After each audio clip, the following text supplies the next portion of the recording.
What's going on YouTube? This is Casey coming back to you guys for another financial video nugget. So today I want to talk to you guys about a little something different today. This is in relation to the new Apple credit card that is coming out this summer. Apple has not given a specific release date on this card, but they are letting everyone know that they are going to be releasing it this summer, and they want to kind of get the hype going and all the anticipation of the card and let everyone know exactly what they're offering and why it's so widely anticipated and what a lot of the features are. So without further ado, here's going to be kind of my review on the card based on my research. All of the features that I think that they're offering that are unique from any other credit card, and exactly who this card is targeting. Obviously it's not going to be a good fit for everyone, but for the people that it is going to be a good fit for, I think this is a great card to choose. So just kind of right off the bat, obviously, again, they're releasing their card in a few months. They're promoting on their website, they're promoting a simplicity, transparency, and privacy, and basically a new way on how to pay less. So, what does that mean exactly? So, this new card is designed to make understanding your purchasing habits, where things are being purchased, how much interest you're paying on it, paying on your items, and making payments super seamless and super easy.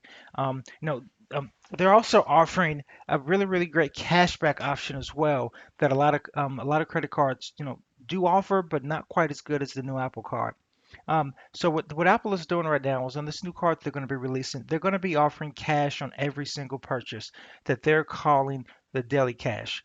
It is percentage based and it's going to be on an everyday distribution. It's not going to be a monthly thing or quarterly thing like a lot of the credit cards do. It's actually going to be daily. So if you go to actually make a purchase on the credit card, and then when I say credit card, I'm using that term loosely. This is going to be actually tied into your Apple Pay account. However, they are going to be giving you an ability to have a physical titanium card as well. And if you're going to sign up for it, I would highly recommend you get that titanium card. I think it's kind of a weird flex, but it's really cool to pull that the white card out and slam it on the table, and people can see that cool heavy card. But anyhow, it's basically a 3%, 2%, and 1% cash back. And again, it's going to be on a daily basis. So what they're doing is the 3% cash back is going to be on every single thing that you purchase from Apple. So that's whether you buy it at the Apple Store, Apple.com, App Store, iTunes. That includes games and app purchases, services like your Apple Music subscription and your iCloud storage plan. All of those purchases, anything from Apple, anything Apple affiliations, with the Apple product brand logo, it's going to be 3% cash back, which is a lot of money, especially if you purchase a lot of things from Apple.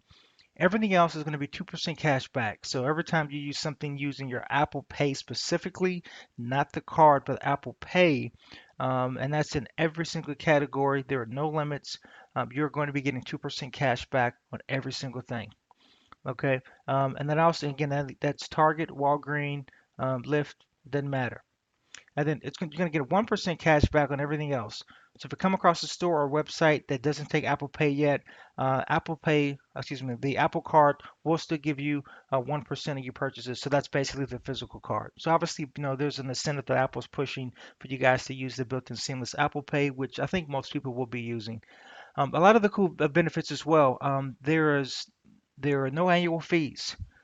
There is obviously there are no fees for cash advances, which is I think is insane, absolutely insane. I mean I almost can't believe it to be honest because 99.99999% of cards choose fees for cash advances. I may have to go see the details on that one, but that's what they're advertising. They're over the limit fees. They're nothing. There are no late fee penalties, which is insane. Most cards are going to be offering a penalty to some degree if you're kind of late in your credit card payment. It's a small amount, but it's nominal and it adds up. Well, Apple's not charging you a late fee, which I think that's a huge, huge plus. I do anticipate a lot of the people who are going to be qualifying for this card may make, they're relatively responsible and make their payments on time anyway. But it's just good to know that if you have, if you happen to forget or something like that, that they won't be charging you those fees. They're also pushing low interest rates in this card. Now, low interest rates is something relative. Doing some research in this card, they're advertising anywhere I think between like 14% and 24% based on based on what you were approved for. at the end of the day, it's a credit card. You're going to be paying a very, very high interest rate no matter how you slice it. But if you end up getting it on the lower end of the 14, 15%, I think that's relatively manageable. And if you get it on the high end of 24%, but then that's kind of standard too for a lot of the higher end credit cards. So, um, again, I really do think that they're targeting people who are trying to be very responsible with their spending and purchases and want to kind of get ahead of the curve and see the trend. So I don't think that's going to be a problem in terms of interest. Apple they're really really pushing the fact that they're actually they're pushing this card actually not to generate interest, meaning interest and money and penalties for payments, but they're really promoting this to kind of go opposite of the market trends of trying to collect interest and only encouraging minimum payments, where they're doing the opposite. They're actually trying to make it more informed for you guys to know exactly what you're purchasing, where it's coming from, and how much interest you're going to be paying. So I think that's really cool. It's a novel idea, and I really do hope that this takes off. So in addition to not having any fees, they have a built-in option to where on the Apple Pay you're going to be able to see any unauthorized or any unrecognized transactions within the app itself. So when you see any purchases that come through in the Apple Pay, whether it's you or someone else that's unauthorized, it doesn't matter where it comes from. Hey, the purchase shows up, you see the transaction, you see the company name, and then you can click on it and it'll actually show you the location. Now, what's cool about this is that I don't know if you guys recognize this, but a lot of the times, like in your bank statements that are not Apple related, but just your regular bank statements, a lot of the times you have kind of like a half company name, or you have like a DBA name, or have like a kind of like account number with XXX on it. You don't really recognize those transactions, and it could even be valid transactions. Well, Apple has a built-in system or program that is going to be translating all of those into the actual company names. So they're going to make it very, very easy and seamless for you to be able to see all your transactions cleanly laid out within the Apple Pay wallet. And in addition to where it's located, you can click on the transaction, and it will actually open up the Apple Maps and will show you the physical location where that was purchased. So I think that's really cool. It's kind of a novel feature, and I think that's something that really is going to help out a lot. So now, in terms of summaries, they offer what's called a weekly or monthly summary, and what that is just basically self-explanatory. It'll break down and show you the individual categories of all these transactions. It'll actually even color code it. So it'll color code like groceries or eating out or cell phone bills or restaurant stores, things like that, into certain color codes, and it'll show based on a bar graph exactly how much you've spent in those categories for that month. So it's really easy to understand and take a look and just get a quick visual of, oh wow, yeah, I spent a lot of money over the weekend on food or groceries or what have you. So that I think that's really cool. From a security feature standpoint, this is something that I haven't seen on a credit card before that they're doing on this one. They are not going to be putting any physical card numbers on the card whatsoever. So if someone steals the card, there is no physical card numbers on the front, excuse me, on the front or the back of the physical of the card. I think that's really cool. That's a novel feature, and that just kind of shows you exactly why Apple is why they're really hammering out the security aspect. This is going to be a MasterCard. It is going to be going through the global payment network of MasterCard. It is actually going to be backed by Goldman Sachs. So every single credit card has to be backed by a financial institution, an actual bank itself. And for this one, this is going to be Goldman Sachs. And even this is a little bit different as well, because if any of you all are into kind of investments or whatnot, know anything about money, Goldman Sachs is more of an investment firm than they are more of a bank. And this is going to be the first credit card that Goldman Sachs themselves are going to actually be back into financing, and what better company to do it with than Apple? One of the market leaders in terms of cell phones. So I think that's really cool. So let's see here. I mean, that's pretty much the gist of it. You guys, you have we kind of went over the card itself. It's going to be titanium laser etched. I think it's really a nice, cool, novel feature. We know that it's going to be tied in with the Apple Wallet. You know that they're going to be hammering out, the real-time cash, which is really nice.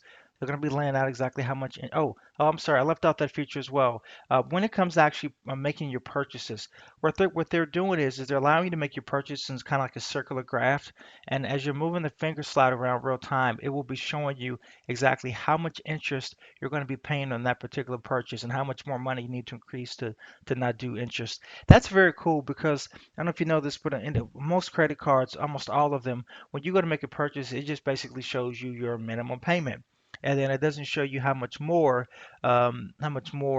if you make an additional payment, or how much more, or how much less I should say, you'll be paying in interest by making a larger payment. So I think that's really cool. That's just another little way that Apple is trying to get people to pay less interest. I mean, I think overall, when you think about this card, the target market is obviously going to be an existing Apple customer, because they know that a lot of people who use Apple products, they generally tend to be um, a little bit more geared towards wanting things in a simplistic fashion. It's more streamlined, and this is definitely sticking with Apple's core model, with keeping things simplistic and streamlined and easy to understand.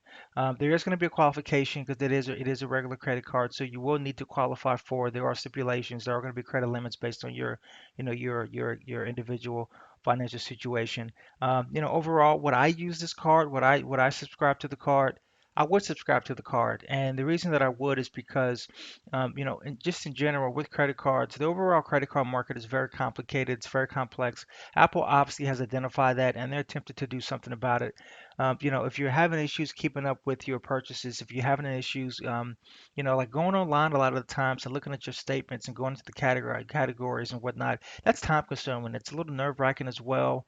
It's not easy to do. It's cumbersome. The interface is kind of clunky sometimes, depending on what bank you're with. Sometimes you can't see the full layout of all your purchases in different categories on the app, so you have to go log into the laptop. And I mean, just who has time to do that? And so Apple has taken all of the features that we would want as a consumer, and they've condensed it and consolidated and put it inside the app and made it really, really easy. In addition to that, they're making things very visible as well. And what I've learned is that a lot of the times when it comes to having convenience, you kind of pay for it.